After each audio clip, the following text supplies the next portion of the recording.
আগামী 2রা আষাঢ় একটা একাদশী আছে। ও মায়েরা, আপনারা মায়েদের সংখ্যা বেশি হয়েছেন, আজকে আপনাদের শিখিয়ে দিয়ে যায়। 2রা আষাঢ় একটা একাদশী পড়ছে, ওটা পাণ্ডবা নির্জলা একাদশী। জীবনে কেউ যদি একাদশী করতে না পেরেছেন, তবে আগামী 2রা তারিখে একটা একাদশী আপনারা করুন। এই একাদশীটার নাম কি?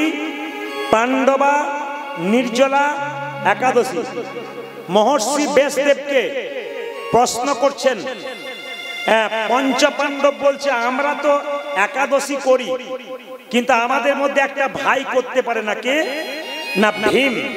ও মায়েরা, ভীম খেতে যত ভালোবাসে, খাওয়াতেও তত ভালোবাসে। আমাদের সমাজে ভীমের মতো অনেক মানুষ আছে, দেখবেন খালি খেয়েই যায়, খালি করতে জানে না। খালি মানে কি? মাঝে মাঝে উপবাস করতে জানে না। তো ভীম বলল যে আমি কি করলে আমার উদ্ধার হবে? বলল তুমি পাণ্ডবা নির্জলা একাদশী, মানে যেটা আষাঢ় মাসের 2 তারিখে শুক্লপক্ষের একাদশী, তাই তো? শুক্লপক্ষের একাদশী মাথায় রাখুন মায়েরা, ওটার নাম হচ্ছে পাণ্ডবা নির্জলা একাদশী। ওই একাদশী যদি কেউ করতে পারেন, তাহলে 12 মাসে আর একাদশী করবার আপনার দরকার হবে না। যিনি করতে পারেন না তার জন্য বলা হলো, আর যিনি করতে পারেন তিনি প্রতিনিয়ত করেই যাবেন। আর যদি কেউ করতে না পারেন, এই দেখুন ভীমের পেটের ভেতরে ব্রিক নামক একটা অগ্নি ছিল, এত ক্ষুধা যে খিদে সহ্য করতে পারতো না। এই জন্যে আপনার লক্ষ্য করুন, একটা দিনই ভীম নির্জলা একাদশী করেছিল, ওটা হচ্ছে আষাঢ় মাসের 2রা তারিখে। আপনারা পাণ্ডবা নির্জলা একাদশী করবেন। এইদিকে যদি পারেন নির্জলা করবেন, যদি না পারেন একটু দুধ খাবেন, সবজি খাবেন, ফল খাবেন। মায়েরা, একাদশীর দিনে ব্রাহ্মণ বৈষ্ণবকে কিছু দান দিতে হয়, একাদশীর দিনে গীতা পড়তে হয়, একাদশীর দিনে শুদ্ধ আচার রাখতে হয়, একাদশীর আগের দিনে ব্রাশ করে নিতে হয়। এইদিকে আপনি একাদশীর সকালে ব্রাশ করতে পারবেন না, তার আগের দিনে করবেন। কেন? যে পেস্ট আপনি ব্রাশ করছেন ওর মধ্যে লবণ থাকে, ওই লবণযুক্ত পেস্ট করলে আপনার একাদশী হলো না। আপনাকে সন্দক লবণ খেতে হবে। যারা একাদশী করেন তারা জানেন। আর জিভ ছোলা কিন্তু সকালবেলায় নয়, আগের দিন রাত্রিবেলায়। কেন? জিভটা ছুললে জিভে যদি রক্ত বেড়ে যায়, জিভ কেটে যায়, তবে আপনার একাদশী হবে না। তাই বারবার বললাম, আগামী 2রা তারিখে আষাঢ় মাসে আপনার নির্জলা একাদশী পালন করুন। বলুন একাদশী মহারানী কি। পয়লা আষাঢ় দশহরা, গঙ্গা পুজো। মায়েদের বলে রাখি, গঙ্গার জন্ম কোথা থেকে? জোরে বলুন, গঙ্গার জন্ম কোথা থেকে? আসতে কোথায়? হ্যাঁ, বাহ, খুব ভালো, খুশি খুব আমি আপনাদের কথা শুনে। এই দেখেন, ব্রহ্মা কোমণ্ডল নিয়ে দাঁড়িয়েছিল, ভগবান বিষ্ণুর পাটা ধুয়েছিল, তার থেকে মা গঙ্গার জন্ম হয়েছিল। আবার কোথাও কোথাও বলছে যে গিরিরাজ আর মেনকার মেয়ে হলো কে? গঙ্গা, মানে দুর্গার ভগ্নী। এই জন্য মায়েরা, যেখান থেকে জন্ম হোক না কেন, দশহরা গঙ্গা পুজোর দিনে প্রত্যেকের কর্তব্য হবে। সবাই লক্ষ্য করুন, দশহরা গঙ্গা পুজোর দিনে আপনারা মায়ের একটা কাজ করবেন। সকালবেলায় ঘুম থেকে উঠে সামনে মা গঙ্গা থাকলে প্রত্যেকের স্নান করা কর্তব্য। যদি গঙ্গা না কাছে পান, নদীতে করবেন, সামান্য নদীতে। নদী না পেলে পুকুরে করবেন। পুকুর কাছে না পেলে বাড়িতে জল নিয়ে গঙ্গা গঙ্গা বলে 3 বার বলবেন, আপনার গঙ্গা স্নান হয়ে যাবে। তবে বলে রাখি, যারা গঙ্গাতে স্নান করেন তাদের স্নানের নিয়মটা বলে দিই। দশহরা গঙ্গা পুজোর দিনে সবাই তাকাবেন, মা গঙ্গার পাড়ে যাবেন, আগে মাকে দর্শন করবেন। এই দিকে তাকান, প্রথমে মাকে দর্শন, তারপরে কি? শ্রবণ। শ্রবণ মানে কি? মায়ের কল কল কল কল শব্দটা জলের শুনতে হয়। তারপরে কি? প্রণাম। প্রণাম। তারপরে কি? তাকাবেন। তারপরে কি? জলে নেমে জলটাকে স্পর্শন। তারপরে কি? জলটাকে হাতে নিয়ে চুম্বন। তারপর কি? আলিঙ্গন। তারপর কি? স্নান। তাহলে জেনে নিন আপনারা, যে যেখানে বসে আছেন, যারা গঙ্গায় স্নান করবেন, প্রথমে মা গঙ্গার পাড়ে গিয়ে হুট করে জলে নেমে দেবেন না। প্রথমে মাকে প্রণাম, এই দর্শন, তারপর প্রণাম, তারপরে স্পর্শন, তারপর শব্দ শব্দ শুনবেন, তারপর কি করবেন মায়েরা, একটু হাতে জলটা নেবেন, তারপরে আলিঙ্গন করবেন, তারপর স্নান করবেন। গঙ্গা স্নান এভাবে করতে হয়, নইলে গঙ্গার পাড়ে তো প্রচুর মানুষ বাস করে, তারা প্রতিদিন স্নান করে, এভাবে করে। কিন্তু প্রকৃত গঙ্গা স্নান হচ্ছে তেল মেখে বা সাবান মেখে গঙ্গায় স্নান করতে নেই। খুব মাথায় রাখবেন। দশহরা গঙ্গা পুজো আপনারা সবাই পালন করবেন। পয়লা আষাঢ় আপনাদের কাছে নিবেদন রইল, সবাই গঙ্গায় স্নান করবেন। গঙ্গা মাতা কি, গঙ্গা মাতা কি, গঙ্গা মাতা কি। আপনাদের এই এলাকাটি খুব ভালো মাটি, এখানে হিন্দু মুসলিম আপনারা সবাই একসাথে বাস করেন। আপনাদের দেখে কাজী নজরুলের একটা কবিতা মনে পড়ে যায়, একই বৃন্তে দুটি কুসুম, হিন্দু মুসলমান, মুসলিম তার নয়নমণি, হিন্দু তাহার প্রাণ। তো এই যে একটা সুন্দর মিল বন্ধনের মধ্যে আপনারা আছেন, আমি ঈশ্বরের কাছে প্রার্থনা করে যাই আপনারা সম্প্রীতি বজায় রেখে সমস্ত ধর্মের মানুষ এক হয়ে প্রত্যেকটা উৎসব অনুষ্ঠানে আপনারা নিজেকে নিমজ্জিত হন। আপনাদের গ্রাম পার্শ্ববর্তী ভক্তগণ এলে বলবেন, হ্যাঁ, একদিকে মসজিদের আজান, একদিকে ভগবানের নাম, এই জন্য মিলিত হয়ে গ্রামটাকে আরও উন্নত করে দিয়েছে। ঈশ্বরের কাছে প্রার্থনা করে গেলাম, কি মুসলিম, কি হিন্দু, কি খ্রিস্টান, কি জৈন, সকল মানুষকে সম্মান দিলাম, প্রত্যেকটি ধর্মের মানুষকে সম্মান দিলাম, প্রত্যেকটি ধর্মীয় স্থানকে সম্মান দিলাম, প্রত্যেকটি সাধু গুরু বৈষ্ণব মৌলবী সাহেব যারা আছেন, হাফিজ সাহেব যারা আছেন, তাদেরকেও সম্মান দিলাম, প্রতিটি ধর্মের মানুষকে। আপনারা এইভাবে মিলবন্ধন রেখে এই সমাজের মধ্যে থাকুন, খুশি হবে ওপরাওলা, আপনাদের আশীর্বাদ থাকবে। জোরে একবার উলুধ্বনি দিন, নেতাই গৌর। অদ্বৈত প্রভু গঙ্গা জলে তুলসী পত্র দিয়ে ভগবানকে আনলেন। মায়েরা, ভগবানকে ডাকবার জন্যে তিনটে জিনিসের দরকার। এইদিকে ভগবানকে ডাকবার জন্যে তিনটে জিনিসের দরকার, একটা তুলসী পাতা, একটা গঙ্গা জল, আর একটা চন্দন। কিন্তু চন্দন কেনার পয়সা সবার নাও থাকতে পারে, চন্দন কাঠের দাম আছে। তো পণ্ডিত বললেন, যদি কারো কাছে চন্দন কেনার পয়সা না থাকে তবে ভক্তি চন্দন গোবিন্দের চরণে দাও। তুলসী পাতা কাছে নাইবা রইল, তুমি তোমার মন তুলসী গোবিন্দের চরণে দাও। গঙ্গা জল যদি কাছে না পেলে কেউ, তবে নয়নের জল গোবিন্দের চরণে দাও। অদ্বৈত প্রভু গঙ্গা জলে তুলসী পত্র দিয়ে মহাপ্রভুকে ডাকলেন, এসো গৌর হরি।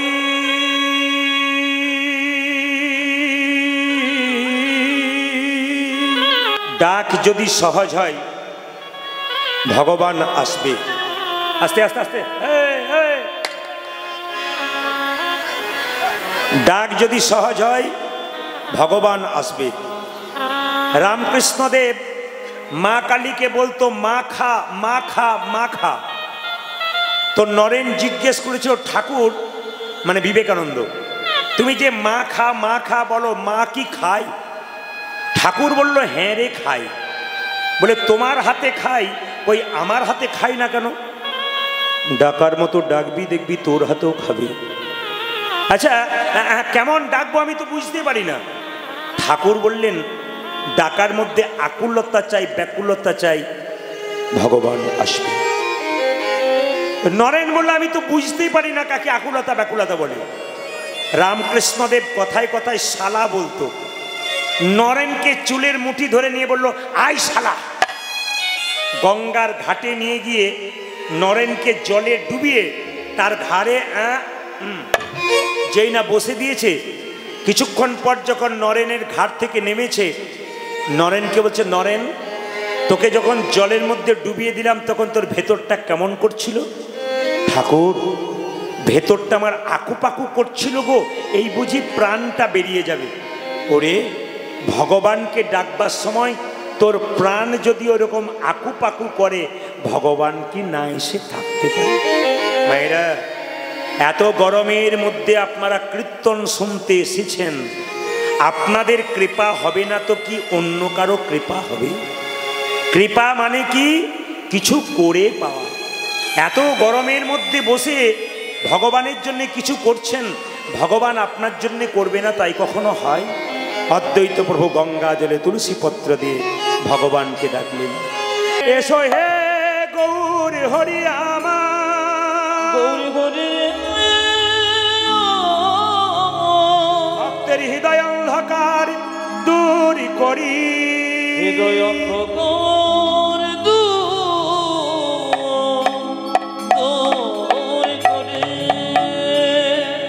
মায়েরা আস্তে, যীশু খ্রিস্টের যেদিন জন্মদিন হয়, মাগুলো বাজার থেকে কেক কিনে বাচ্চার হাতে দেয়, আর বাচ্চাকে শিখিয়ে দেয়, আজকে তোকে কেক কেন দিলাম বলতো?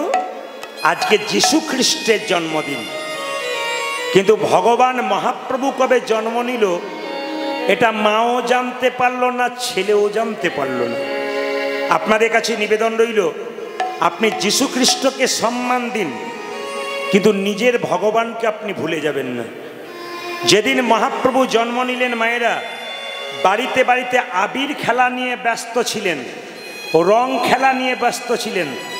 সেদিন সচিমাতার কোলে মহাপ্রভু এলেন। সেই দিন নবদ্বীপে 3টে গ্রহণ হয়েছিল। এইদিকে আপনারা তো একটা গ্রহণ দেখেন, চন্দ্রগ্রহণ, সূর্যগ্রহণ, কিছু দেখেন। কিন্তু যেদিন মহাপ্রভু পৃথিবীতে এসেছিলেন নবদ্বীপের মাটিতে, সেদিন নবদ্বীপে 3টে গ্রহণ। 3টে গ্রহণ কি? একটা চন্দ্রগ্রহণ, একটা ভগবানের জন্মগ্রহণ, আর গঙ্গার তীরে ভক্তদের হরিনাম গ্রহণ। এই 3টে গ্রহণ সেদিন হয়েছিল। জেনে নিন, 1407 শতাব্দের ফাল্গুন মাসের পূর্ণিমা তিথিতে দোল পূর্ণিমার দিনে মহাপ্রভু এলেন। কিন্তু সবচাইতে লজ্জার ব্যাপার, যেদিন মহাপ্রভু এলেন সেদিন আমাদের ঘরের অনেক ছেলে মেয়েরা মাছ মাংসের দোকানে গিয়ে ভিড় করে। আমরা জানতেই পারি না সেদিন কি, আমরা ভারী রং খেলবো, মজ করব, একটু খাবো দাবো, আনন্দ করব, এইটা জানি। কিন্তু সেই দিন যে ভগবান এলেন এ কথা আমরা সবাই ভুলে গেলাম। মায়েরা একটু হ্যাঁ হু দেবেন। আচ্ছা, নিমাইয়ের জন্ম হয়েছিল বট গাছের নিচে। যাক, আপনাদের প্রণাম জানাই। যখনই আমি বললাম বট গাছের নিচে, তখন 2-4 জন বলছে কি ভক্তি ভরে বলছে। একদিকে এইটা করবেন, একদিকে হ্যাঁ বলি। এই যে দেখেন, নবদ্বীপের নিমাইয়ের জন্ম কোন গাছের নিচে হয়েছিল জোরে বলুন। আপনারা যদি জানতেন আগে থেকে এত, আমি তাহলে আসতাম না, সবই তো জানেন। আচ্ছা, নিম গাছে, এই যে নিম গাছের নিচে নিমাই জন্ম নিয়েছে বলে সচিমাতা নাম রাখলো নিমাই। জগন্নাথ মিশ্র নিমাইয়ের বাবা, তিনি নাম রাখলেন বিশ্বম্ভর। শুনবেন কথাগুলো। আবার গায়ের রংটা কাঁচা সোনার মতো ছিল বলে ভক্তগণ নাম রাখলেন গৌরাঙ্গ। মায়েরা, আপনারা যদি দাঁড়িয়ে থাকেন, মিলিয়ে দেখবেন আমার কথাটা, আপনাদের হাত হাঁটু পর্যন্ত যাবে না, কিন্তু মহাপ্রভুর হাত হাঁটু পর্যন্ত যায়। মহাপ্রভুর নাম আজানু লম্বিত ভুজ। কেন? আপনারা আপন আপন হাতে মেপে দেখুন, সবাই 3.5 হাত, কিন্তু মহাপ্রভু নিজের হাতে 4 হাত। এই জন্যে আজানু লম্বিত ভুজ। মায়েরা, প্রথমবার বিয়ে করেছিল বল্লভাচার্যের কন্যা লক্ষ্মীপ্রিয়ার সঙ্গে। কত বছর সংসার করেছিল? 5 বছর সংসার করেছিল। কিন্তু দুঃখের ব্যাপার কি জানেন? লক্ষ্মীপ্রিয়া সাপে কেটে মরে গেল। দ্বিতীয় বিয়ে হলো বিষ্ণুপ্রিয়ার সঙ্গে। মায়েরা, নিমাইয়ের সঙ্গে বিষ্ণুপ্রিয়ার বয়সের তফাৎ কত জানেন? 10 বছর। 10 বছরের ছোট বড়। তাকাবেন, বিষ্ণুপ্রিয়ার সঙ্গে বিবাহের পরে জগন্নাথ মিশ্র যখন মারা গেলেন, তাকান, জগন্নাথ মিশ্র যখন মারা গেলেন, একসঙ্গে বাবার আর লক্ষ্মীপ্রিয়ার পিণ্ড দিতে গেলেন গয়াতে। পথে পরিচয় হলো একজন বিখ্যাত মানুষের সঙ্গে, তার নাম ঈশ্বরপুরী। তার কাছ থেকে গোপাল মন্ত্রে দীক্ষিত হলেন। আর তখন থেকে মহাপ্রভু কৃষ্ণ কৃষ্ণ বলে কাঁদতে লাগলেন। আপনাদের কাছে নিবেদন রইল বাবা, ভগবানের নামে কাঁদতে হয়। মন্দিরে গিয়ে যখন ভগবানকে দর্শন করবেন তখন দুফোঁটা চোখের জল ফেলবার চেষ্টা করবেন। ভগবান বলছেন, আমাকে কি দিলে ওটার দিকে আমি তাকাই না। মন মনা মত ভক্ত, তুমি তোমার মনটা আমাকে দিলে কিনা তাই দেখব। এই যে আজকে হরিনামে আপনারা পাখা করছেন, ভিড়ের মধ্যে বসে আছেন, ভগবান কিন্তু আপনাদের মনটাকে দেখছে যে সুন্দর মন সবাইকে দিয়েছি, এ মন কে আমাকে দিল। এই জন্য আপনাদের সুন্দর ফুলের মতো মনটি অন্য কাউকে না দিয়ে ভগবানের চরণে দিন, আপনাদের লাভ হবে। সেই মহাপ্রভু নবদ্বীপের মাটিতে এসে বললেন, পৃথিবীতে আছে যত নগরাদি গ্রাম, সর্বত্র প্রচার হবে আমার এই হরিনাম। আমি আপনাদের ভগীরথপুর গ্রামে এসে ভগবানের কাছে আপনাদের জন্য প্রার্থনা করে গেলাম, আপনাদের প্রত্যেকের পরিবারে একটা করে কৃষ্ণ ভক্ত সন্তান হোক। মায়েরা প্রশ্ন করবেন, প্রদীপবাবু হরিবাসরে দাঁড়িয়ে আমার ছেলের জন্য ইঞ্জিনিয়ার ডাক্তার চাইলেন না, আপনি কৃষ্ণ ভক্ত চাইলেন কেন? নিমাই যখন সন্ন্যাস নেবে তার আগে সচিমাতা বলেছিল তোর বাবার পিণ্ডটা দিয়াই। নিমাই বলেছিল, মা পিণ্ড দিলে কি হয়? তখন সচিমাতা বলেছিল, পিণ্ড দিলে 7 বংশোদ্ধার হয়। নিমাই বলেছিল, মা পিণ্ড দিলে তো 7 বংশোদ্ধার হয়, কোনো বংশে কৃষ্ণ ভক্ত সন্তান জন্ম নিলে তার 7 বংশ নয়, তার 14 বংশ উদ্ধার হয়ে যায়। এই জন্যে ভগীরথপুর গ্রাম নিবাসী যারা হিন্দু জাতি আছেন তাদের জন্য প্রার্থনা করলাম, আপনাদের মন্দিরে গিয়ে আপনারা কৃষ্ণ ভক্ত সন্তান চান। আর যারা মুসলিম ভাইরা আছেন মসজিদে নামাজ পড়ছেন, আল্লাহর কাছে প্রার্থনা করুন যে উনি যেন আপনাদের অনেক কি বলবো অনেক ভালোবাসতে পারেন, অনেক আশীর্বাদ দিতে পারেন। আপনাদের ছেলেরাও যেন মসজিদে যায়, নামাজ পড়ে। এইদিকে তাকাবেন, যদি কোনো মুসলিম ভাই থাকেন একটু জেনে নিন, নামাজ মানে কি? নাম আজ, নাম এই মুহূর্তে। প্রত্যেকটি শাস্ত্রের একটা করে মানে আছে। নামাজ মানে নাম আজ, নাম এই মুহূর্তে, নাম এখনই। আমি যেখানে বাস করি ওখানে প্রচুর মুসলিম ভাইরা আছে। তো একজন আমাদের পরিচিত চাচা আছেন, উনি প্রতিদিন মাঠ থেকে বাড়ি যাওয়ার সময় মাঝ রাস্তাতেই নামাজ পড়েন। জিজ্ঞেস করেছিলাম, চাচা বাড়িতে গেলে নামাজ পড়লে হয় না? বলে, বাবা নিঃশ্বাসে বিশ্বাস নাই, বাড়ি পৌঁছতে পৌঁছতে যদি আমি আর না থাকি তার চাইতে এইখানেই নামাজ পড়ে নি, যাবার আগে ভালো কাজ করে নি। আমি আপনাদের বলতে চাই, যিনি আল্লাহ, তিনি ভগবান, তিনি গড। তাকাবেন যে যেখানে আছেন, হযরত মুহাম্মদ বলেছেন, যে নিজের ধর্মকে বড় মনে করে, অন্য ধর্মকে ছোট করে মনে করে, সে ধর্মই করে না, সে বিবাদ করতে এসছে। একবার হযরত মুহাম্মদের বাণী কি, যদি কেউ ধর্ম করে, নিজের ধর্মকে যে বড় মনে করে, অন্য ধর্মকে ছোট করে, হযরত মুহাম্মদ বললেন সেই ধর্ম লোক ধর্ম করে না, ও শুধু বিবাদ করতে জানে। তিনি বললেন সব ধর্মকে সমানভাবে সম্মান দাও। মহাপ্রভু এই কথা বলেছেন, সব ধর্মকে সমানভাবে সম্মান দাও। মসজিদের পাশ দিয়ে যাবে, মাথা নিচু করে যাও, মন্দিরের পাশ দিয়ে যাবে, মাথা নিচু করে যাও। তিনি সব জায়গাতে আছেন। এই দিকে তাকাবেন, আমি একবারে চুপ থাকবি না, নামিয়ে দেবো। দিব্যি গল্প করছিস না? এই দিকে তাকাবেন মায়েরা, কি বললাম? তাকান আমার দিকে। আমি প্রদীপ পাল কীর্তন করছি। শ্বশুর বাড়ি গেলে আমাকে কি বলে? জামাই। আমার কাকা আমাকে কি বলে? ভাইপো। আমার মামা আমাকে কি করবে? ভাগ্নে। আমার মা আমাকে কি বলে? ছেলে। আমি কজন? একজন। কারো কাছে ছেলে, কারো কাছে ভাই, কারো কাছে বাবা, কারো কাছে শ্বশুর, কারো কাছে ভাগ্নে, কারো কাছে জামাই। কিন্তু আমি কে? আমি একজন। মুসলিম ভাইরা আল্লাহ বলছেন, আপনারা ভগবান বলছেন, আর ইংরেজরা গড বলছেন। তিনি এক। এই দিকে তাকাবেন, কেউ মসজিদে নামাজ পড়ছে, কেউ মন্দিরে হরিনাম করছে, কিন্তু জেনে নিন পথ আলাদা, জায়গা এক। এক জায়গাতেই পৌঁছাবেন। কীর্তন শুনতে এসছেন, কেউ টোটোতে করে, কেউ সাইকেলে, কেউ মোটর সাইকেলে, কেউ চার চাকায়, কেউ হেঁটে। এসছেন কোথায়? এক জায়গাতেই এসছেন। কোথায় যাবেন আপনারা? মসজিদে নামাজ পড়লে এক জায়গায় যাব, মন্দিরে ভগবানের নাম করলে ওই এক জায়গাতে যাব, চার্চ গির্জাতে ওনাকে ডাকলে ওই এক জায়গাতে যাব। যেমন দেখবেন একটা পুকুরে একজন মুসলিম ভাই জল নিচ্ছে, কি বলছে? পানি। আমরা জল নিচ্ছি জল, আর ইংরেজরা জল নিচ্ছে ওয়াটার, কিন্তু একই শব্দ, আলাদা আলাদা, কিন্তু তিনি এক।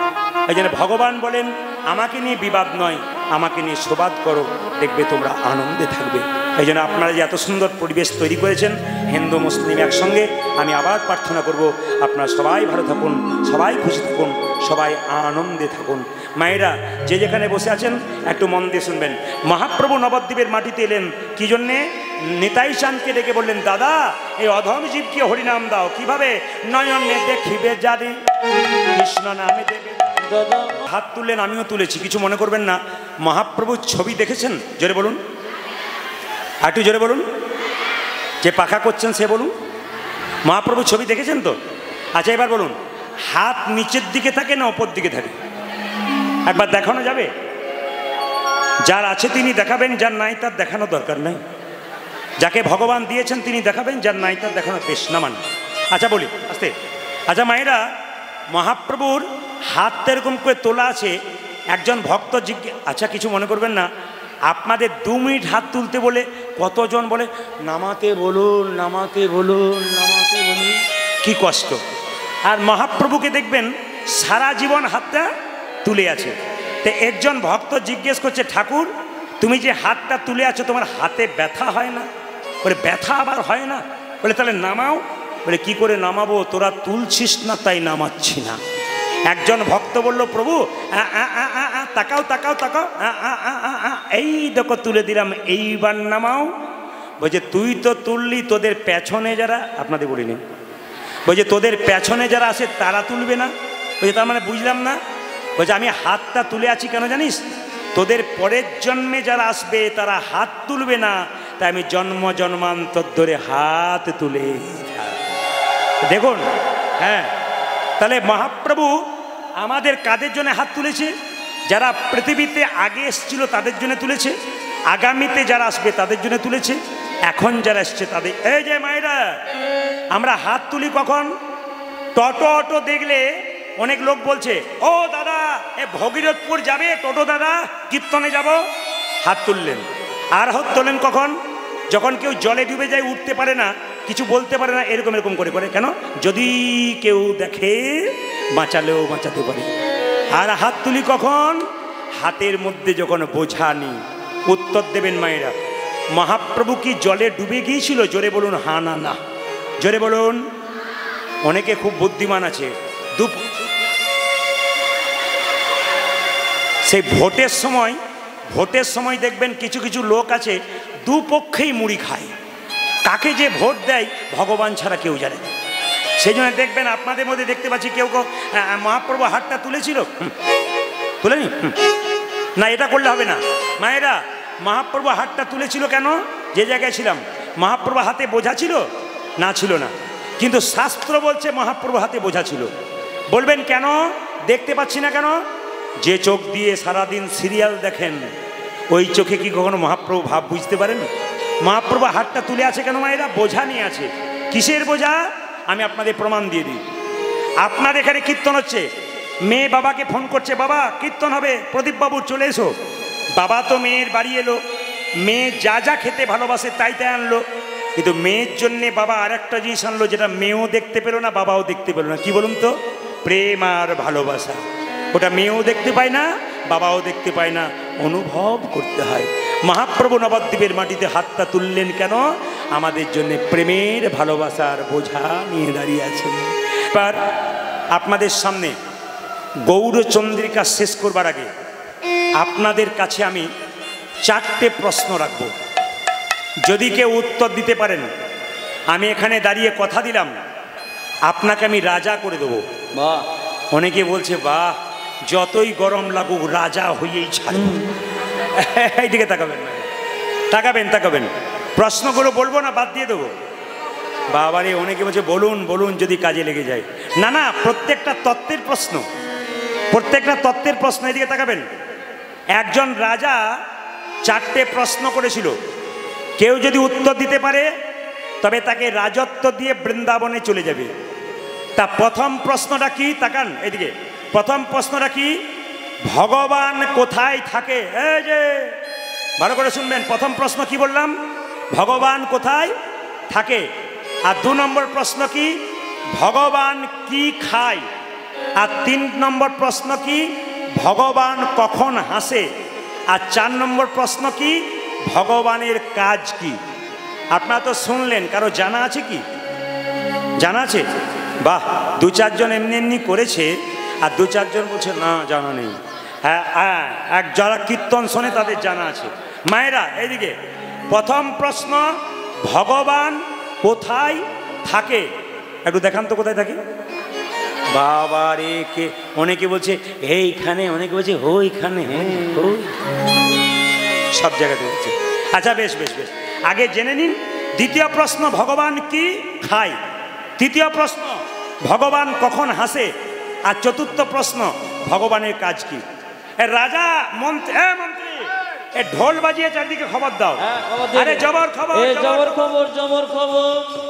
ভগীরথপুর গ্রামবাসী, পার্শ্ববর্তী গ্রামের যারা ভক্তরা এসছেন, রাজার মন্ত্রী চিৎকার করে বলছে 4টে প্রশ্নের উত্তর দিতে পারে রাজা হয়ে যাবেন, রাজা হয়ে যাবেন। এত পণ্ডিত এলো গেল, না যায় তার গুণা। রাজার যেমন প্রশ্ন তেমনি রইল, উত্তর কিন্তু হলো না।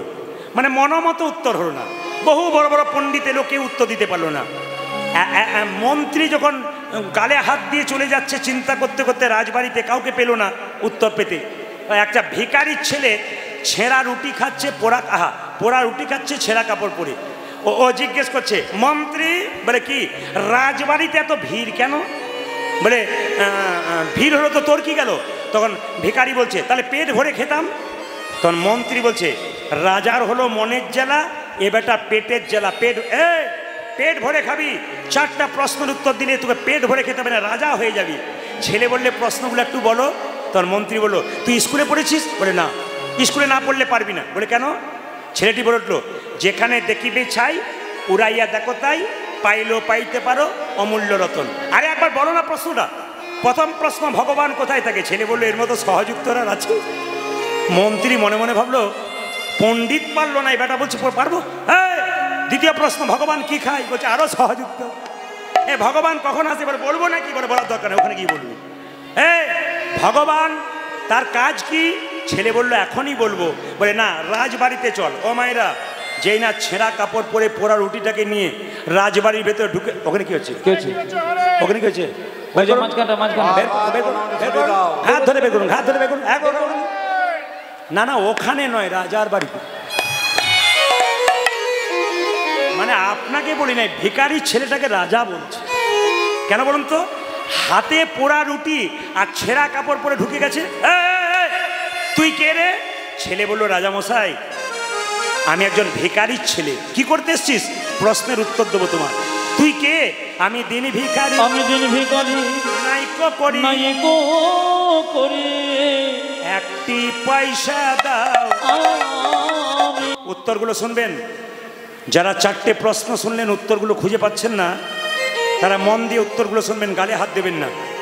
রাজা বলল প্রথম প্রশ্ন ভগবান কোথায় থাকে। শুনবেন।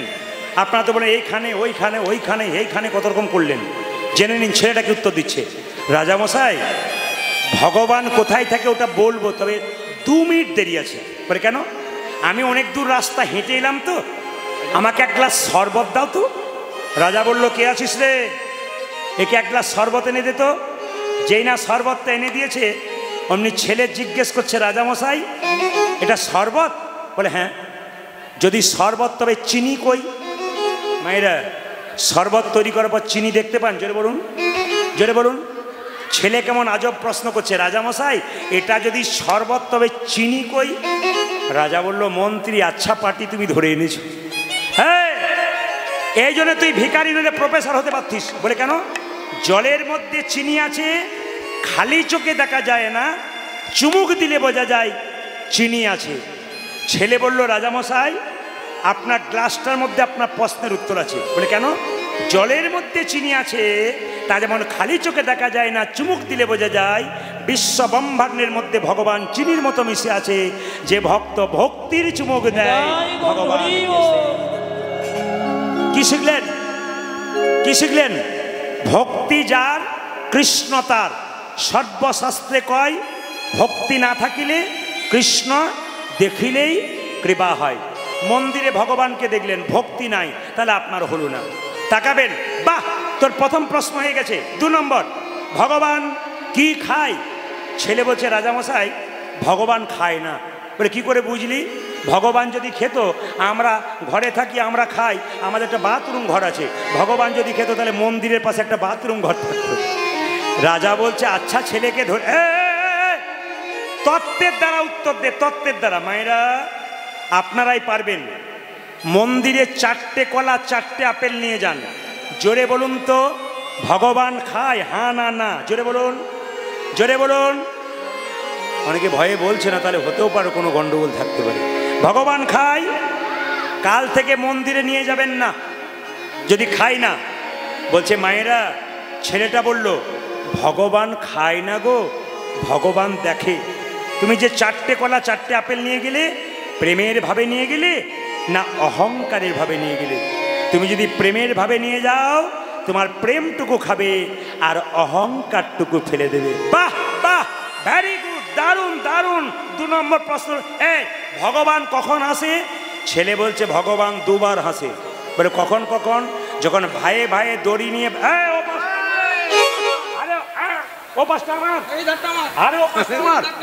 যখন মারামারি।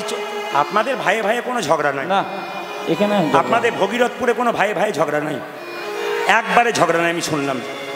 কিন্তু আমাকে কে যেন বললো যে ঝগড়া নাই, দেখবেন কতজন মারামারি করে হসপিটালে ভর্তি হয়ে আছে।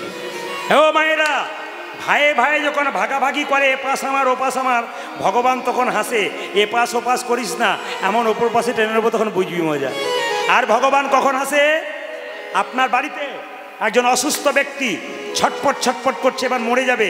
ডাক্তার এসে বলছে, কাঁদবেন না কাঁদবেন না, আমি এসেছি, ভালো করে দেবো, বাঁচিয়ে দেবো। ভগবান বলে, আমার খাতাতে নাম উঠে গেছে বেটা, বাঁচিয়ে দিবি?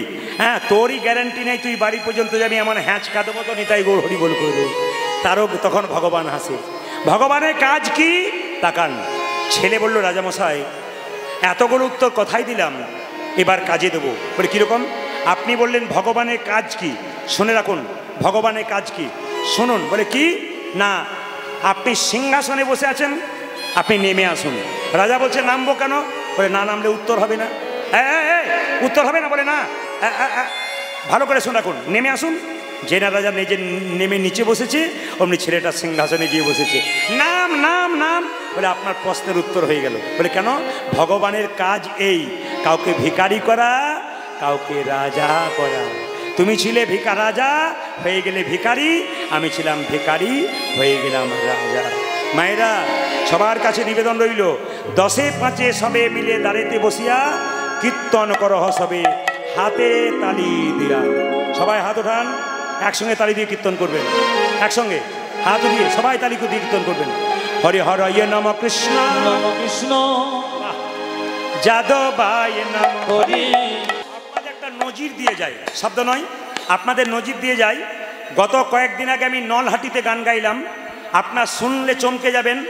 একজন মুসলিম ব্যক্তি গোটা কীর্তনের লীলার টাকাটা উনি দিলেন। তিনি 21 জন বাচ্চা বাচ্চা ছেলেকে নিয়ে একটা জায়গায় কীর্তন করছিলাম। তিনি গিয়ে বললেন, দাদা আমি মুসলিমের ছেলে, এই ছেলেগুলো আমাকে কাকা কাকা করে, তো আমাদের সব গ্রামে কীর্তন হয়, আমাদের গ্রামে হয় না। তো এই ছেলেগুলো বলল, কাকা তুমি চলো, বায়না করে দাও। তো আমি বললাম, এই বাচ্চাগুলো টাকা পয়সা দিতে পারবে, হরিবাসর করতে পারবে? উনি বলছেন, দাদা আমার ওপর ভরসা রাখুন, আরে কদিন বাঁচতে এসেছি, মানুষ হিসাবে ভালো হয়ে যাব তবে তো। তো গিয়ে দেখলাম শুধু উনি নয়, মুসলিমদের 8-10 জন এসে আমাকে বললেন, আপনার খাওয়া দাওয়া ঠিক হয়েছে তো? যদি কোনো অসুবিধা হয় আমাদেরকে বলবেন, আপনার পেমেন্ট যখন হবে ওরা করবে না, আমরা আপনার পেমেন্ট করে যাব। আপনার অবাক হয়ে যাবেন, সকাল পর্যন্ত কি কি দরকার আমাকে গ্রামের বাহির পর্যন্ত মুসলিমদের যারা আছেন সবাই খুব আনন্দ দিয়ে গেলেন এবং বললেন দাদা আবার যদি কোনোদিন ডাকি আপনি আসবেন, কারণ এখানে ছেলেগুলো খুব বাচ্চা বাচ্চা, এই জন্য আমাদের খুব সম্মান করে। আমাদের গ্রামে কীর্তন হবে তা কেন হয়, শুধু মুসলিমদের আমাদের অনুষ্ঠান হবে তা নয়, এখানে ওরা বাস করে বাচ্চা বাচ্চা ছেলে, এরা কষ্ট করে পরিশ্রম করে, ওরা যা দিচ্ছে দিক, বাকি আমরা পূরণ করে দেবো। এই যে একটা সুন্দর নজির আমি কীর্তন করলাম, ইউটিউবের মাধ্যমে দেখতে পাবেন। নলহাটির একটা জায়গা দেখবেন, ওখানে নাই নাই করে 10,000 মানুষ হয়েছিল, তার মধ্যে প্রায় 4 থেকে 4,500 মানুষ মুসলিমদের বসে বসে কীর্তন শুনছিলেন এবং প্রচণ্ড আনন্দ পাচ্ছিলেন। আমি সেইটাই চাই আপনাদের এখানে এসে সবাই মিলে আনন্দ করুন, আনন্দে বাস করুন। আমি খুশি হব আপনার সবাই একতাবদ্ধভাবে নেতাই গৌর হরি বল বলেন। সমস্ত জাতির প্রতি আমার ভালোবাসা রইল। হাত তুলুন। হরি হরয়ে নম কৃষ্ণ যাদবায় নম, হরি হরয়ে নম কৃষ্ণ যাদবায় নম, যাদবায় মাধবায় কেশবায় নম, যাদবায় মাধবায় কেশবায় নম, ও যে যাদবায় মাধবায় কেশবায় নম। হাই হাই যাদবায় মাধবায় কেশবায় নম। যিনি হাত তুলবেন তিনি পরের জন্মে হাত পাবেন, আর যিনি হাত তুলবেন না তার পরের জন্মে হাত পাবার চান্স নাই। দুটো পা আছে আর দুটো পা হয়ে যাবে। 4টে পা হলে কি হয়, জোরে বলুন, 4টে পা হলে কি হয়? গরু, কেন বাঘ বলতে পারেন না? দেখবেন যদি কাউকে বলা জানোয়ারের বাচ্চা, দেখবেন রেগে যায়, আর যদি বলে বাঘের বাচ্চা, আপনাকে বাঘের বাচ্চা বলেছি, মানে একই কথা। আমরা কত বোকা।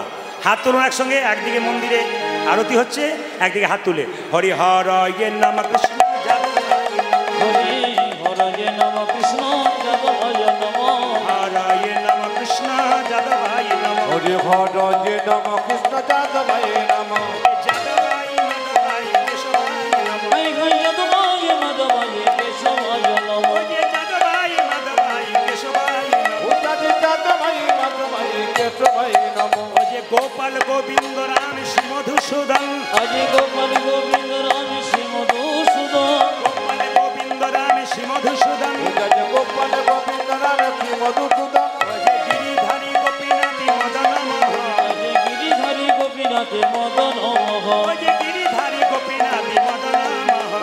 গিরিধারী গোপীনাথ মদন। আচ্ছা, এদেরটা বন্ধ করলাম, আপনাদেরটা নেব বলে।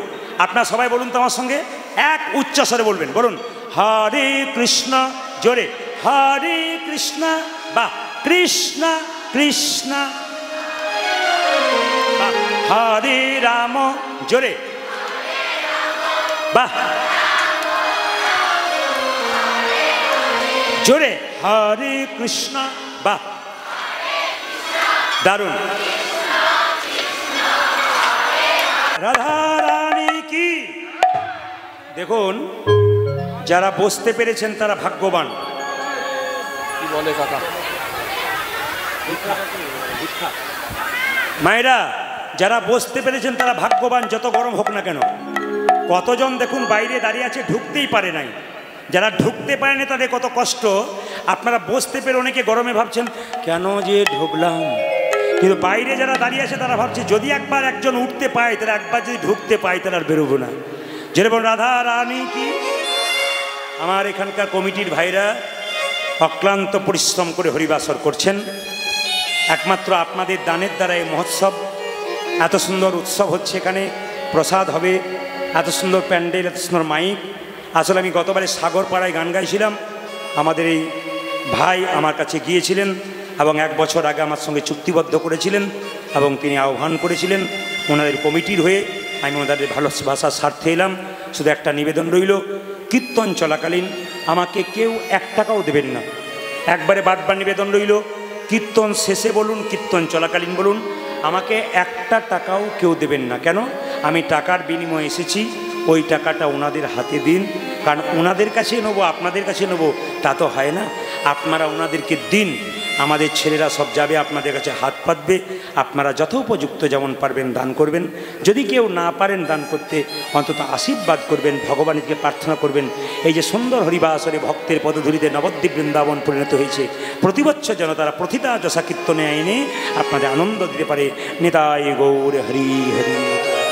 আমার ভাইরা যাবে, কি মুসলিম কি হিন্দু যারাই আছেন সবাই যেমন পারবেন একটু দানের হাতটা বাড়িয়ে দেবেন। দেবেন আপনারা এরকম, নেবেন ওরা নিচে, আপনারা উপরেই থাকবেন যারা দান করবেন। মায়েরা আসতে, আজকে আপনারা কেউ জানেন যে আমাকে কি লীলা দেওয়া হয়েছে? জোরে বলুন, জানেন আজকে কি লীলা দেওয়া হয়েছে? আসল সকাল থেকে কিন্তু একটা ভক্ত লীলা হচ্ছে প্রত্যেক সময়। এরা দিয়েছে ভক্ত রঘুনন্দন।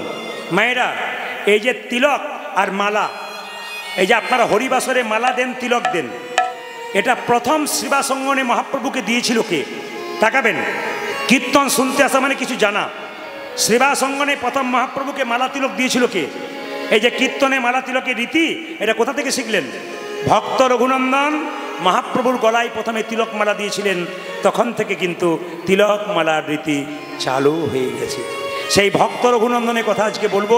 আপনারা সবাই, হরে কৃষ্ণ, আপনারা সবাই তাকান। এই যে দেখছেন আপনারা, গামলার মধ্যে কিছু বাতাস আছে, সবাই মিলে বলুন, গোপীনাথ জিউ কি? ভক্ত রঘুনন্দন কি? ভক্ত রঘুনন্দন কি? আমি কমিটির ভাইদের কাছে একটু আদেশ রাখবো, যারা কমিটির ভাইরা দাদারা আছেন, যদি কেউ পারেন তাহলে আপনারা কমিটির যারা আছেন 2-5 কেজি বাতাসা এখানে আনলে খুব ভালো হয়। কারণ আজকে যে কীর্তনটা আমি গাইব, ভক্ত রঘুনন্দন 5 বছর বয়সে ভগবান গোপীনাথকে নাড়ু খাওয়াবে। এই তার নাড়ু। আপনারা কীর্তনের শেষে সকলে নাড়ু প্রসাদ নিয়ে যাবেন। প্রশ্ন করবেন, প্রদীপবাবু এই নাড়ু প্রসাদটা নিয়ে গেলে আমাদের লাভ কি হবে? আজকে রঘুনন্দন লীলা যারা শ্রবণ করবেন, আপনারা ভাগ্যবতী এবং ভাগ্যবান। এই প্রসাদটা নিয়ে গেলে কি লাভ হবে আপনাদের বুঝিয়ে দিয়ে যায়। যার বাড়িতে বাচ্চা খুব চঞ্চল, শুনবেন ভালো করে, যার বাড়িতে মায়েরা বলে না, বাবারে আমি অত চঞ্চল ছিলাম না, আমার বাচ্চা কি চঞ্চল। ওটা মায়েরা বলে, ছোটোবেলায় তুমি কত চঞ্চল ছিলে তোমার মা ছাড়া কেউ জানে না। আচ্ছা, বাচ্চাকে কি বলে, আমি অত চঞ্চল ছিলাম না, তুই কোথা থেকে? তা আপনি ছোটো থেকে কী করে জানবেন চঞ্চল ছিলেন কিনা? তা শুনে নিন মায়েরা, আপনার বাচ্চা যদি পড়াশোনায় মতি না আছে, চঞ্চলতা আছে, কীর্তন শুনে এই প্রসাদটা নিয়ে গিয়ে কাপড়ের কোণে নিয়ে যাবেন। আগামীকাল কী বার? জোরে বলুন, খুব দামি দিন কিন্তু। ভক্ত রঘুনন্দনের জন্ম হয়েছে বৃহস্পতিবার। আপনারা এই প্রসাদটা আজকে কাপড়ের কোণে নিয়ে গিয়ে কালকে নিজের বাচ্চাগুলোকে 10টার মধ্যে স্নান করাবেন। স্নান করিয়ে তুলসী মন্দিরে বসিয়ে একটা তুলসী পাতা দিয়ে একটুখানি বাতাসা নিয়ে কপালে 3 বার ঠেকিয়ে বলবেন, জয় গোপীনাথ, জয় গোপীনাথ, জয় গোপীনাথ। নিজের বাচ্চার মুখে দেবেন প্রতি বৃহস্পতিবার 1 বছর দেবেন। আপনার বাচ্চা শান্ত হবে, কৃষ্ণ ভক্ত হবে, আপনার বাচ্চার বিদ্যান হবে। আপনারা যারা এই কীর্তনটা শোনেন নাই, ইউটিউবের মাধ্যমে অনেকে শুনছে, এবং প্রত্যেকটি জেলায় জেলায় আমি গাই, প্রায় রাজ্যে আমি যাচ্ছি। আগামীতে আমি বিদেশে, আমার প্রচুর অফার আছে, আমি বিদেশে যাব। তা আপনাদের কাছে নিবেদন রইল, প্রত্যেক জায়গার মানুষ ফোন করে বলেছে এই প্রসাদটা নিয়ে গিয়ে আমাদের বিরাট লাভ হয়েছে। আপনারা মায়েরা যারা এসছেন, দাদা ভাইরা যারা এসছেন, কীর্তন শুনে এই প্রসাদ কাপড়ে কোণে নিয়ে যাবেন। আপনার বাচ্চা চঞ্চল থাকলে, অসুস্থ থাকলে জয় গোপীনাথ বলে বৃহস্পতিবার দিন 3 বার মুখে দেবেন তুলসী পাতা দিয়ে। 1 বছর দেবেন। প্রশ্ন করবেন, প্রদীপবাবু একটা মাত্র বাতাসাতে 1 বছর দেবো কী করে? এই বাতাসাটা নিয়ে যাবেন বাড়িতে, বৃহস্পতিবার 1 কেজি হরিল্লুর দিয়ে দেবেন বাতাসা নিয়ে, এই বাতাসাটা মিশিয়ে দেবেন, 1 বছর চালিয়ে দেবেন একটুখানি বাতাসা দিয়ে। দেখবেন আপনার বাচ্চা শান্ত হবে, বিদ্যান হবে, কৃষ্ণ ভক্ত হবে। 1 নম্বর লাভ। 2 নম্বর লাভ, যার বাড়িতে প্রচণ্ড অশান্তি চলছে, আমি আপনাদের বারবার বলবো, এই বাতাসাটা নিয়ে গিয়ে তুলসী মন্দিরের গোড়াতে জয় গোপীনাথ বলে আপনার বাতাসাটাকে ভেঙে দেবেন। প্রতিদিন তুলসী মন্দিরে জল দেবেন, দেখবেন আপনার বাড়িতে 1 বছরের মধ্যে শান্তি ফিরে আসছে। দেখছেন তো কী অবস্থা হচ্ছে, আপনারা কেমন বসে আছেন শান্তিতে? দেখছেন কী অবস্থা চলছে ওখানে? মানে এত চাপ আছে, এত ভক্তের চাপ আছে, বহুজন ঢুকতে পারেনি। আমি যখন আসছিলাম বহু মানুষ, প্রচুর মানুষ দাঁড়িয়ে আছে, ঢুকতেই পাচ্ছে না। আপনারা ঢুকতে পেয়েছেন। এই দিয়ে তাকাবেন মায়েরা, যে যেখানে বসে আছেন। 3 নম্বর লাভ কি? বাড়িতে কোনো অসুস্থ ব্যক্তি থাকলে জয় গোপীনাথ বলে তার কপালে বৃহস্পতিবার দিন ঠেকিয়ে তাকে এই প্রসাদটা খাওয়ান, তার অনেক লাভ হবে। এই গোপীনাথ লীলাটি আজকে গাইব, আপনার সবার কাছে নিবেদন রইল। একজন বললেন কি পালা গাইবেন? কীর্তনের পালা হয় না। হরে কৃষ্ণ, কীর্তনের পালা হয় না। কি হয়? কীর্তনের লীলা হয়। পালা আমাদের জীবনে দুটো, একটি আসা, একটি যাওয়া। মায়েরা যারা কীর্তন শুনতে এসছেন, তাদের কোন পালা শেষ হয়েছে? আসারটা না যাওয়ারটা? জোরে বলুন। এই যে হাওয়া করছেন যারা, জোরে বলুন। আসারটা না যাওয়ারটা? আসারটা। হয়তো একজন বলছে যাওয়ারটা। কি বলুন? যাওয়ারটা। আচ্ছা, এবার আসারটা তো বাকি আছে কোনটা? জোরে বলুন। অনেকে ভয়ে বলছে না যাবে না বলে আর কি। বাকি আছে কোনটা? একটু জোরে বলুন, বাকি আছে কোনটা? এত যদি বুঝছেন যাওয়ারটা বাকি আছে, সাদা চুলে গোদরেজ নিচ্ছেন কেন? এত যদি বুঝছেন। আমরা বোকামি, বোকা কেন? এইদিকে মৃতদেহ দরজা দিয়ে নিয়ে যায়, বলো হরি হরি বলো হরি হরি। আপনিও প্রণাম করেন, আমিও প্রণাম করে কি ভাবি বলুন তো? ও বোধহয় গেল, আমি বোধহয় যাবো না। কিন্তু যিনি মরে গেলেন তিনি মরে যান নাই, তিনি মাচাতে হেলতে দুলতে যাবার সময় বলে গেলেন, আমাকে দেখে শিখে নাও, আমি যেমন হেলতে দুলতে চললাম, তুমি একদিন নিতাই গৌর হরি বল বলে সংসার ছেড়ে চলে যাবে। আসো ও বর্ধমান, ওনাদেরকে বলে দেন ওরা ভিক্ষা করতে, ওরা ভিক্ষা করে বলে দেন দাঁড়িয়ে। আরে বাবা, আমি 10 মিনিট আগে বলে দিলাম ভিক্ষার জন্য যেতে। 10 মিনিট আগে আমি বলে দিয়েছি ভিক্ষার জন্য যেতে। আপনারা যারা কমিটির আছেন ভিক্ষার জন্য যান, লীলাটা শ্রবণ করবেন। বর্ধমান জেলার শ্রীখণ্ড গ্রাম, দু ভাই, শুনবেন লীলাটি, রঘুনন্দনের জন্মটা শুনবেন। বর্ধমান জেলার দু ভাই, বড় ভাইয়ের নাম মুকুন্দ সরকার, ছোট ভাইয়ের নাম নরহরি সরকার। মায়েরা, মুকুন্দ সরকার কবিরাজি চিকিৎসা করে আর নরহরি সরকার কম্পাউন্ডারি করে। একজন নরহরি বলছে দাদাকে, দাদা একবার নবদ্বীপে গেলে হয় না? বলে কেন? মহাপ্রভুর আশীর্বাদ নিতে যাব। বড় ভাই বলছে, ভাই নবদ্বীপে তো যাবি, কিন্তু এতটা রাস্তা যাবি কি করে? ছোট ভাই বলল, দাদা যদি অনেক রাস্তা কেউ হেঁটে যেতে না পারে, কৃষ্ণ নাম করতে করতে চলে যাবে, তার রাস্তা খাটো হয়ে যাবে। ও মায়েরা, আজকে চলুন সবাই মিলে আজকে সেবাসঙ্গনে যাচ্ছে। কে কে? বড় ভাই মুকুন্দ সরকার আর ছোট ভাই নরহরি। আপনারা সবাই হাত তুলে চলুন, আমরা সেবাসঙ্গনে যাব। আগে যাচ্ছে মুকুন্দ, পেছনে যাচ্ছে নরহরি। কি গাইতে গাইতে যাচ্ছে? কৃষ্ণ কেশব কৃষ্ণ কেশব, হাত তুলে, কৃষ্ণ কেশব কৃষ্ণ কেশব, কৃষ্ণ কেশব তাই নাম, রাম রাঘব রাম রাঘব। হরে কৃষ্ণ হরে কৃষ্ণ কৃষ্ণ কৃষ্ণ হরে হরে, হরে রাম রাম রাম হরে হরে। কৃষ্ণ কেশব কৃষ্ণ কেশব, কৃষ্ণ কেশব তাই নাম, রাম রাঘব রাম রাঘব, রাম রাঘব রক্ষা। হরে হরে কৃষ্ণ কৃষ্ণ কৃষ্ণ হরে হরে, হরে রাম রাম রাম হরে হরে। কীর্তন শুনতে হয় ভক্তের পাশে। কেন? ভক্তকে তালি দিতে না বললো আপনি দেয়, ভক্তকে হাত তুলতে না বললে আপনি তুলে। এই জন্য ভক্তের পাশে বসলে আপনার হাত এমনিতেই উঠবে, আর অভক্তের পাশে বসলে ও যত হাই তুলবে আপনি তার চাইতে বেশি তুলবেন। এই জন্য অভক্তের পাশে বসে প্রসাদ পেতে নাই, অভক্তের পাশে বসে কীর্তন শুনতে নাই। আচ্ছা বলুন তো, আপনাদের কম বয়স, তাকিয়ে দেখুন কত বয়স্ক বাবা হরিবাসরে বসে আছেন। এখানে কত বাবারা বসে আছেন, অনেক পরিচিতি মানুষ আমার। এনারা বসে আছেন এত গরমের মধ্যে, হাওয়া করছে না, কিছু না। এদের প্রায় কারো 70-80 বছর বয়স হতে চললো, আর আপনাদের 35 বছরে, বাবা কি গরম। তারা মন দিয়ে কীর্তন শুনছেন না, তারা একবার উলুধ্বনি দিন তো।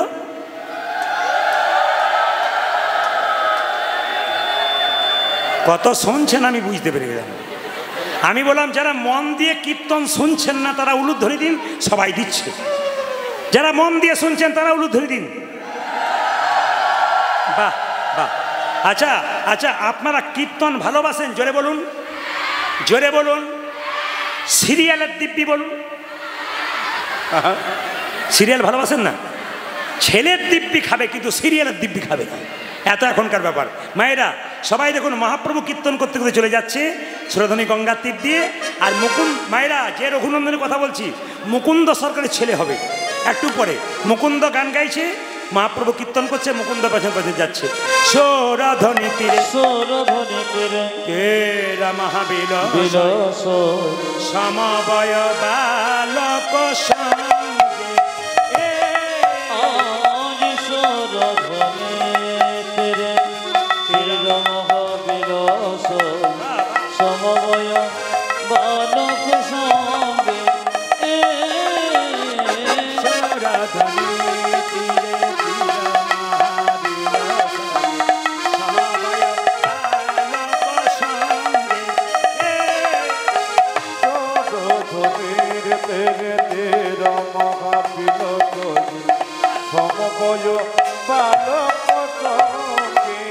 করে করতালি ধ্বনি হরি ধ্বনি, আমার করে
ভাব তার তেমন লাভ।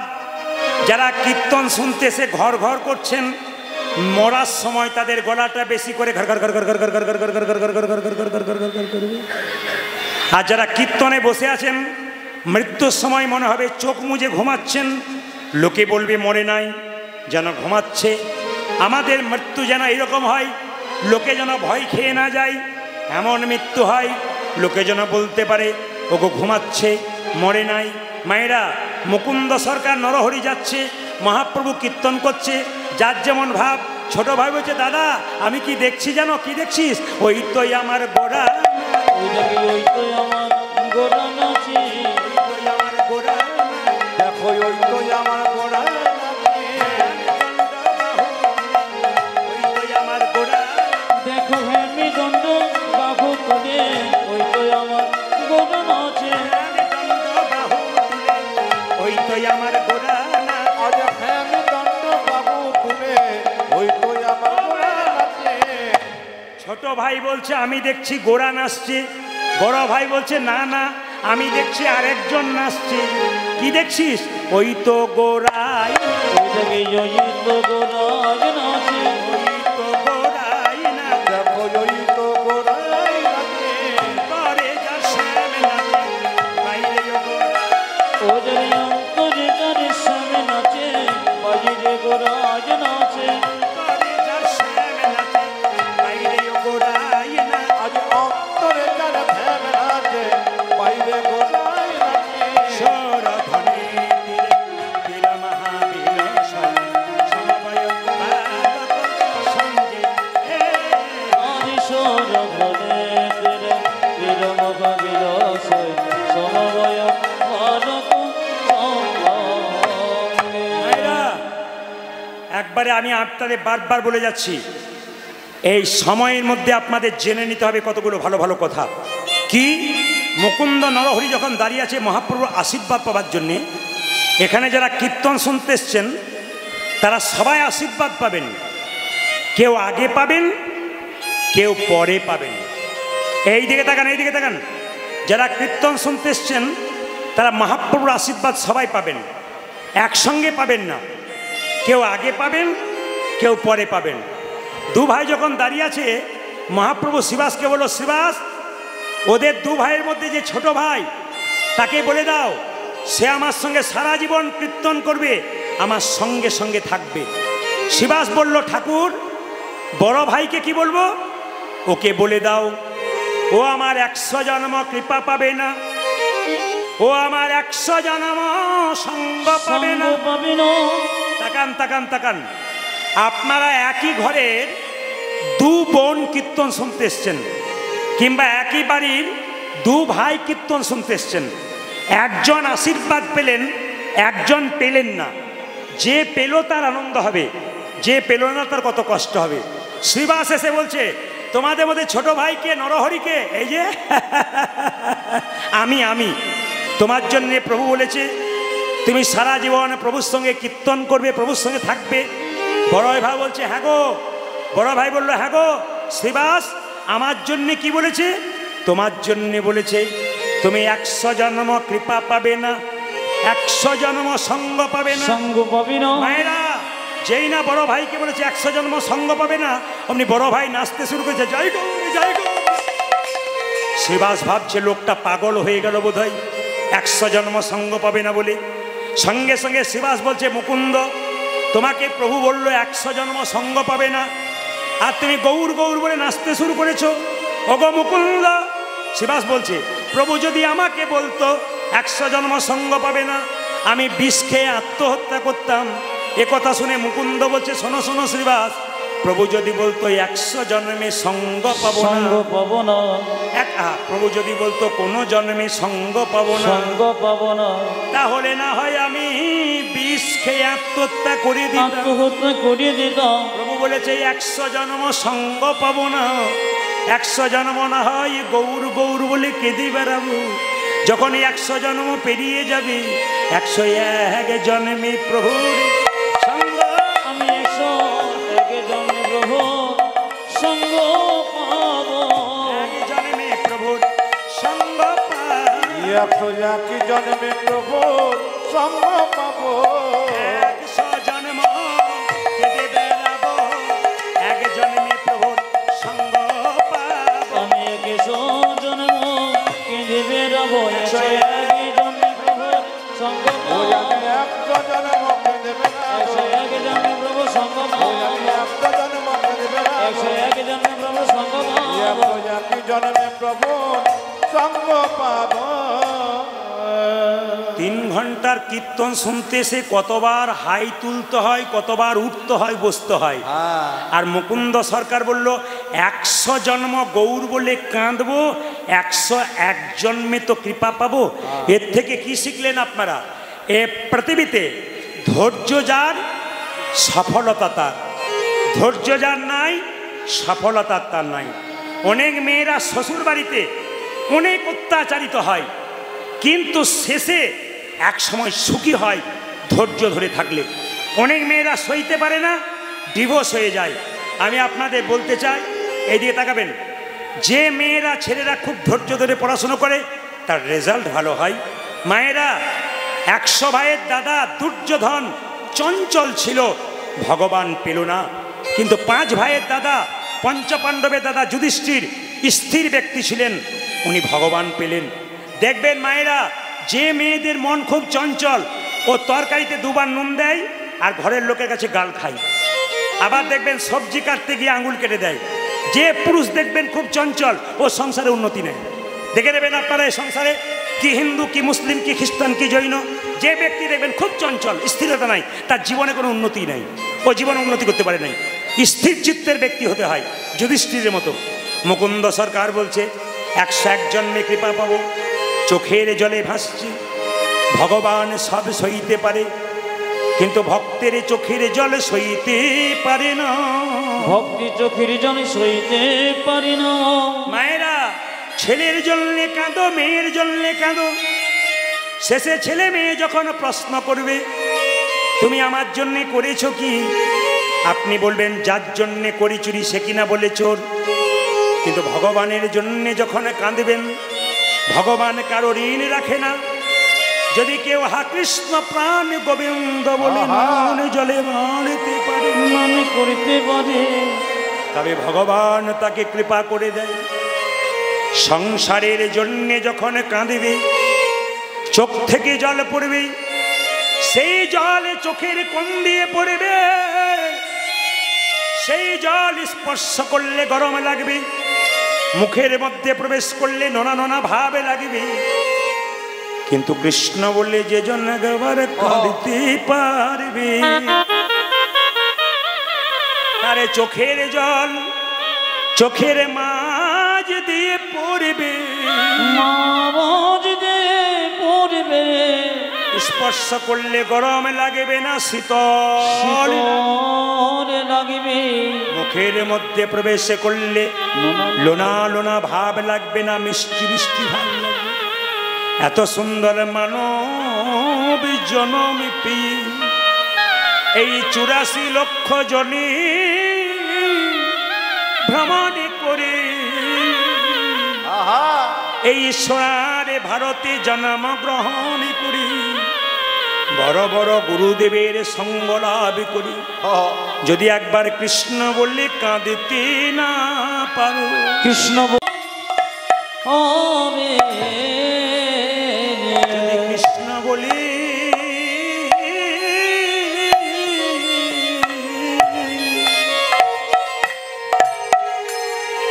না কাঁদতে পারে, তবে মানব জনম ও জনমে বৃথায় যায়। একবার কৃষ্ণ বলে হরি হরি হরি বল, হরি। যদি কেউ কাঁদিতে পারে, আরে উত্তরে মনো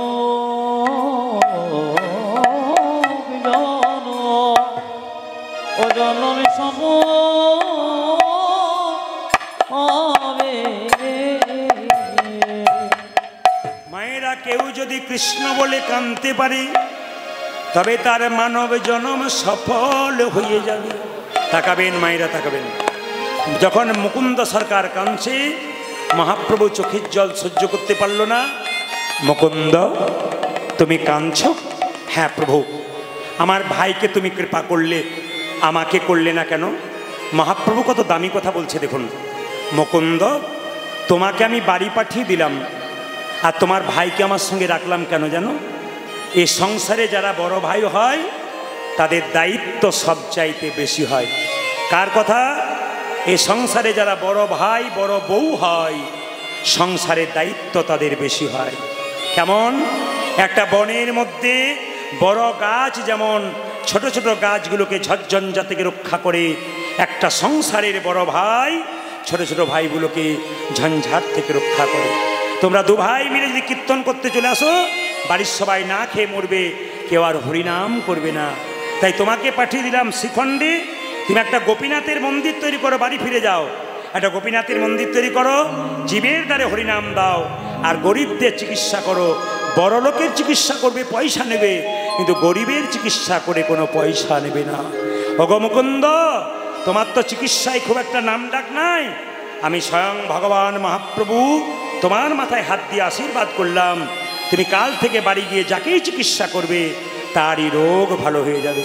ও মুকুন্দ, আর দেরি করো না, ফিরে যাও, ফিরে যাও শ্রীখণ্ডে, ফিরে যাও, ফিরে যাও, ফিরে যাও শ্রীখণ্ডে, ফিরে যাও,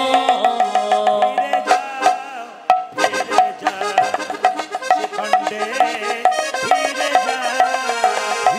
যাও, ফিরে যাও শ্রীখণ্ডে, ফিরে যাও। তুমি দাঁড়ে দাঁড়ে গিয়া চরণে ধরিয়া, তুমি দাঁড়ে দাঁড়ে গিয়া চরণে ধরিয়া, দাঁড়ে দাঁড়ে গিয়া হরি বল।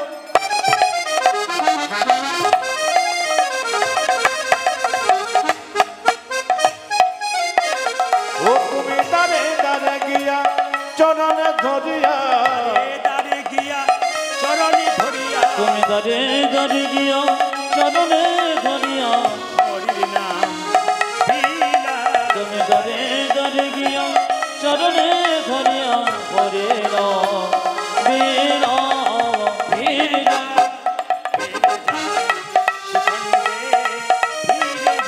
আরে ফিরে যাও, ফিরে যাও শ্রীখণ্ডে, ফিরে যাও। হরে মহাপ্রভুর মুকুন্দ চলিলে, মুকুন্দ চলিলে, হরে মহাপ্রভুর আজ্ঞা পাইয়া মুকুন্দ চলিল, মুকুন্দ চলিল, প্রভুর আজ্ঞা পাইয়া মুকুন্দ চলিলা, মুকুন্দ চলিলা। ওই আমার মহাপ্রভুর আজ্ঞা পাইয়া মুকুন্দ চলিলা, মুকুন্দ চলিলা। শ্রীখণ্ড গ্রামেতে আমি শ্রীখণ্ড গ্রামেতে আসি, শ্রীখণ্ড গ্রামেতে আসি, আজ শ্রীখণ্ড গ্রামেতে আছি, উপনীত হইলা, উপনীত হইলা। আমি শ্রীখণ্ড গ্রামে